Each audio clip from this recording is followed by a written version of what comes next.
мен Ерланның шаңырақ көтергеніне 3 жыл толды. Алғашқы жылдары екеуі де махаббаттың буымен мас болды. Ерлан жұмыстан келсе, Айжан дастарханын жаяды, жаңа піскен нанның хош иісі үйді толтырып тұратын. Кеш сайын екеуі бір-бірінің жанына тығылып, болашақ туралы, бала туралы әңгіме қозғайтын. Бірақ уақыт өте, бәрі басқа арнаға бұрылды. Бала жоқ, қанша күтсе де үнсіздік. Айжан кейде терезеге қарап отырып, ішінен ғана тіл қатады. Құдайым, мен Ерланды шын сүйем. Бірақ егер бала берсең, ол мені ұмытып кетпей ме? Сол бір үрей оның жүрегін тырнап, әр түн сайын дұға орнына күдікті оймен ұйықтайтын. Көрші Нұргүлдің 3 баласы бар еді. Таң сайын есіктің алдында олардың күлкісін естіп, Айжанның жүрегі тітіркеніп кететін. Балалы үй базар, баласыз үй қумазар деп күңкілдеп айтқан Ерланның сөзі күні бойы құлағында жаңғырып тұратын. Бір күні екеуі ауылдағы Нұржан деген достарының үйіне қонаққа барды. Нұржан мен оның әйелі Айдана, 3 баланың ата-анасы. Балалардың күлкісі мен еркелігі, үйдің шулы, Айжанның ішіндегі жараны тырнады. Қайтар жолда Ерланның жүзі сұрланып, көлік айдап келе жатып ауыр күрсінді. Қашан біз де осылай баламыздың даусын естиміз, Айжан? Сол түннен бастап Ерланның мінезі өзгере бастады. Айлар жылға айналды, уақыт өтіп жатты, бірақ Айжанның құрсағы бос. Ауылдың қарт кемпірлері, не болды, бірдеңең бар ма деген сайын елдің сыбыры көбейіп, Ерланның сабыры азайып бара жатты. Емшіге де барды, дәрігерге де көрінді. Бәрі екеуің де саусың дейтін, бірақ бала болмады. Айжанның ішін жалмаған бір ғана ой болды. Мүмкін кінә менде емес шығар, мүмкін Ерланда шығар. Бірақ оны айтуға қорықты. Себебі соңғы кездер Ерланның кезіндегі мейірім сөніп, орнын салқындық пен ашу алмастырып алған. Түнде кешіксе, қайда жүрсің деп сұрайды. Дыбысы қатқыл, түрі тас. Айжанның жүрегі дір ете түсті. Үйдің іші суық қалғандай. Күндердің бір күнінде Ерланның туған інісі Нұрбек қала жақтан келді. Жас болса да бойшаң, сымбатты жігіт. Айжан оны үнемі өз бауырындай көретін. Нұрбек жиі қона келіп, үйдің шаруасына көмектесетін. Бір күні кешкісін Ерлан жұмыстан қайтпай қалды. Айжан ас үйде ыдыс жуып тұрғанда Нұрбек кіріп келді де, ағам бүгін жолда қонып қалады, дейді жайбарақат. Айжан басын изеді, бірақ жүрегі әлденеден мазасызданды. Сол түні далаға жел кіріп, үй іші тып-тыныш болды. Нұрбек дастархан үстінде шай ішіп отырып, Айжанға ұзақ қарады. Көңілінде біртүрлі ауыр тыныштық орнады. Сол сәт Айжанның өзінен өзі көзінен жас шықты. Неге жылайсыз, деді Нұрбек ақырын. Білмеймін, деді ол сыбырлап. Шаршадым бәрінен. Бұл сөз ішіндегі тұншыққан мұңның сыртқа шыққан алғашқы тамшысы еді. Осы сәттен бастап олардың арасында бір көзге көрінбейтін байланыс пайда болды. Айжан оны түсінгісі келмеді, бірақ жүрек кейде ақылдың сөзін тыңдамайды. Көктем еді, түн тыныш, үй іші қараңғы. Ерлан тағы да үйде жоқ, телефон да үнсіз. Айжан төсекте жалғыз жатты. Сырттағы ай сәулесі пердеден сығалап, оның жүзін бозартып тұрды. Осы сәтте есік баяу сықырлап ашылды. Нұрбек, ұйықтап қалдың ба жеңеше, деді ақырын. Айжан селк етті, бірақ ештеңе демеді. Нұрбек үстелге бір шынаяқ шай қойды. Сізге ауыр болып жүр ғой, ағам сізге көңіл бөлмейді, жиі ренжітеді, деді көзін тайдырып. Айжан үнсіз ғана басын изеді, көздері еріксіз түйісті. Сол сәт жүрегінің дүрсілі құлағын жапты. Жанарында жылдар бойы жалғыздық, мұң, сағыныш, түсініксіз жылу. Нұрбек те соны сезді, секундтар ұзақ жолдай созылды. Ол жақындап келді. Айжанның қолы дірілдеп шай төгіліп кетті. Қой, болмайды, деді ол, бірақ даусы әлсіз шықты. Нұрбек бір сәтке қыдырып, сосын жай ғана. Мен сізді ешкімге бергім келмейді, деді. Сіздей нәзік, үлбіреген келіншектің бұлай мұңайып, көңілсіз болып жүруіне жол бермеймін деп, шаштарын сыйпап, көздері түйісіп, еріндері тоғысты. Жаймен көйлегінің түймесін ағытып, ақ тамағынан төмен қарай сүйіп, оянып тұрған серігін итеріп, ырғалы істі бастап кетті. Ләззатқа батқан Айжан Бұл сәтті күйеуін ұмытып денесі балқи берді. Сол түн екеуінің тағдырын өзгерткен түн болды.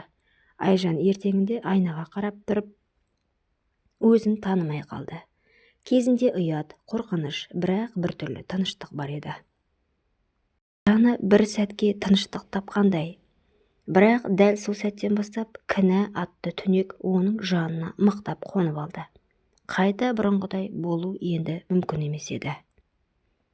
Айлар өтті. Айжанның бойында біртүрлі өзгеріс байқалды. Басында мән бермеген. Бірақ жүрегі жиі айнып, ұйқысы қашып, тамаққа зауқы соқпай қалды. Бір күн дәріханадан тест алды. 2 сызық. Сол сәт өмірін екіге бөлген күн болды. Күні бойы есеңгіреп жүрді.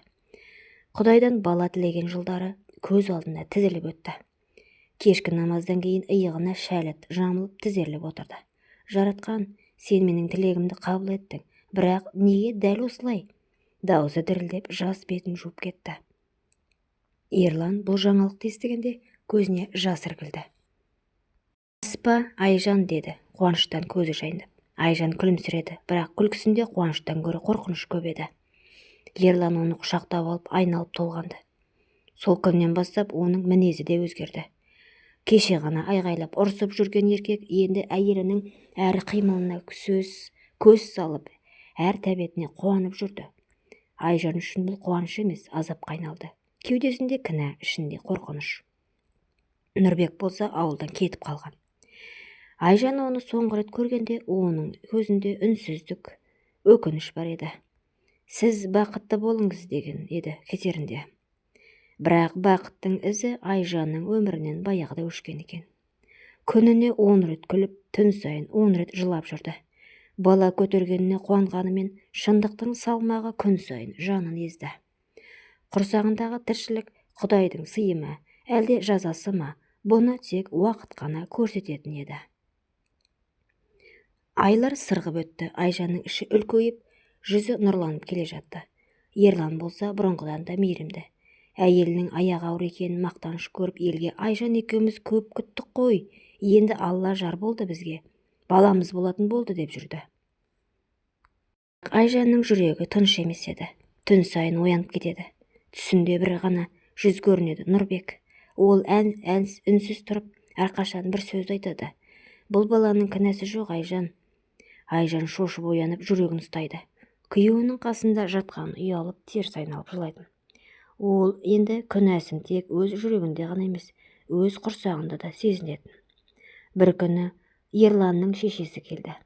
Айжан, баланың айы күні жақындап қалды ғой, енді дәрігерге жиірек көрін деп. Жылы жүзбен, иә, апа, деді. Айжан басын изеді. Бірақ сол күні бәрі өзгеше болды. Кешкісін Ерлан үйге мас күйінде келді. Бұрын ондай мінезі жоқ еді. Есіктен кіре сала, Айжан, сен маған адалсың ба, деді. Кілт тоқтап, даусы біртүрлі. Ашудан емес, күмәннен дірілдеп тұр. Айжан сескеніп қалды. Не айтып тұрсың, Ерлан? Сенің ішіңдегі бала менікі ме өзі, айтшы, деді. Айжанның қолынан шәйнек түсіп, жерге соғылды. Не дейді? Кім айтты саған мұны? Ауылда әңгіме жүр. Біреулер сені менің ініммен көріпті дейді. Нұрбекпен, деп Ерлан айқай салды. Осы сөз найзадай қаталды. Айжанның даусы шықпады. Ерлан жақындап келіп, иығынан ұстай сілкіледі. Айтпа, айтсайш, рас па, деді. Көзінен жас ақты. Ерлан, сен мені түсінбейсің, ол менің әлсіздігімнің сәті еді. Демек рас қой, деп Ерлан ашуға бұлықты. Ол әйелінің жағынан ұрып жерді. Айжан құлап түсті, бірақ өзін емес, ішін құшақтап қорғай берді. Сол түні бүкіл үйдің іші айғаймен көз жасқа толды. Ерлан үйден шығып кетті. Ал Айжан еденде отырды. Жүзі аппақ, көзі өліп қалғандай. Келесі күні ол ешкімге көрінбей ауылдан қалаға кетті. Жолда көзінен жас тыйылмады. Мен не істедім? Бұл баланы не күтіп тұр? Қалаға жеткенде дәрігерлер қабылдады. Бәрі жақсы, деді. Бірақ дәрігердің бір сөзі қатты тиді. Сіз қатты күйзеліп жүрсіз. Жүкті әйелге бұндай стресс қауіпті. Өз-өзіңізді аяңыз, деді. Айжан басын изеді, бірақ енді өзін аяуға себеп қалмағандай еді. Ерланның айғайы, соққысы, анасының бейнесі, Нұрбектің үнсіз жүзі бәрі араласып жан дүниесін улады. Сол түні Айжан бір шешімге келді. Ол кішкентай үйдің шетіне барып тізерлеп отырды. Жаратқан, егер бұл бала менің жазам болса, мен оны көтеремін. Бірақ оны жазалама, тек мені кешір. Көзінен жас емес, өмірі ақты. Қараңғы түнде жалғыз отырған әйелдің жүрегі енді қайтып бұрынғыдай соқпады. Айлар өтті, күндер үнсіз, түндер ұзақ. Айжанның жүкті шағы ауыр еді. Дәрігерлер жиі бақылауға алды, бірақ оның көзінде өмірдің нұры өшіп кеткен. Тек іштегі нәресте ғана оны жерге байлап тұрғандай. Босанар түн жақындағанда аспанда түнеріп тұрды. Жаңбыр жауып, найзағай ойнап, қала үстінде сұр мұнар түсті. Айжан толға қысқанда жанында ешкім болмады. Жедел жәрдем шақырған көршісі ғана есік ашып берді. Ауруханада бәрі тез болды. Түн ортасында найзағай жарқ еткен сәтте әлсіз жылаған сәби үн естілді. Қыз бала. Ақ халатты дәрігерлер бір-біріне қарап үнсіз қалды. Ананың жағдайы нашарлап бара жатты. Қан қысымы түсіп барады, жүрегі әлсіреп барады деп. Айжан көзін әрең ашып дәрігердің қолынан ұстап, «Қызым аман болсын, аты Шолпан болсын» деді. Содан соң көзі мәңгіге жұмылды. Сол түні Ерлан үйінде жалғыз отыр еді. Телефоны шыр етті. «Дәрігермін, әйеліңіз босанды, бірақ кешіріңіз» деді. Телефон жерге түсіп кетті. Ерлан орнынан тұра алмай қалды. Басына найзағай түскендей, бәрі бір сәтте күйреп түсті. Кінә, ашу, айғай, бәрі бос екен енді ғана түсінді. «Айжан, мен кешір» деді тізерлеп. Ертеңіне перзентханаға жетті. Шолпанды қолын алды. Қыз кішкентай, әлсіз, бірақ көзі тура анасының көзі. Сол сәтте Ерланның жаны шыдап тұра алмады, жылап тұрып баласын маңдайынан сүйді. «Сен анаңның жарығы бол». Айжан жерленді. Күн салқын, аспан жылағандай. Ауыл адамдар үндемей тұрды. Ерлан шұңқырдың жанына отырып топыраққа алақанын қойды. «Мен сенің жүрегіңді жараладым, бірақ өзімді де жоқ қылдым, Айжан». Уақыт өтті. Шолпан өсіп келе жатты. Ерлан оны жалғыз тәрбиеледі. Нұрбек анда-санда келіп үнсіз көмектесіп жүрді. Қыздың көзінде анасының нұры, күлкісінде оның мейірімі бар еді. Айжан кетсе де оның ізі тірі жүректерде қалды. Күнәһар да, күнәсіз де, бәрі тағдыр алдында тең еді. Тек бір шындық айқын. Сүйіспеншілік кешірімсіз болған жерде өмірде жарығын жоғалтады екен.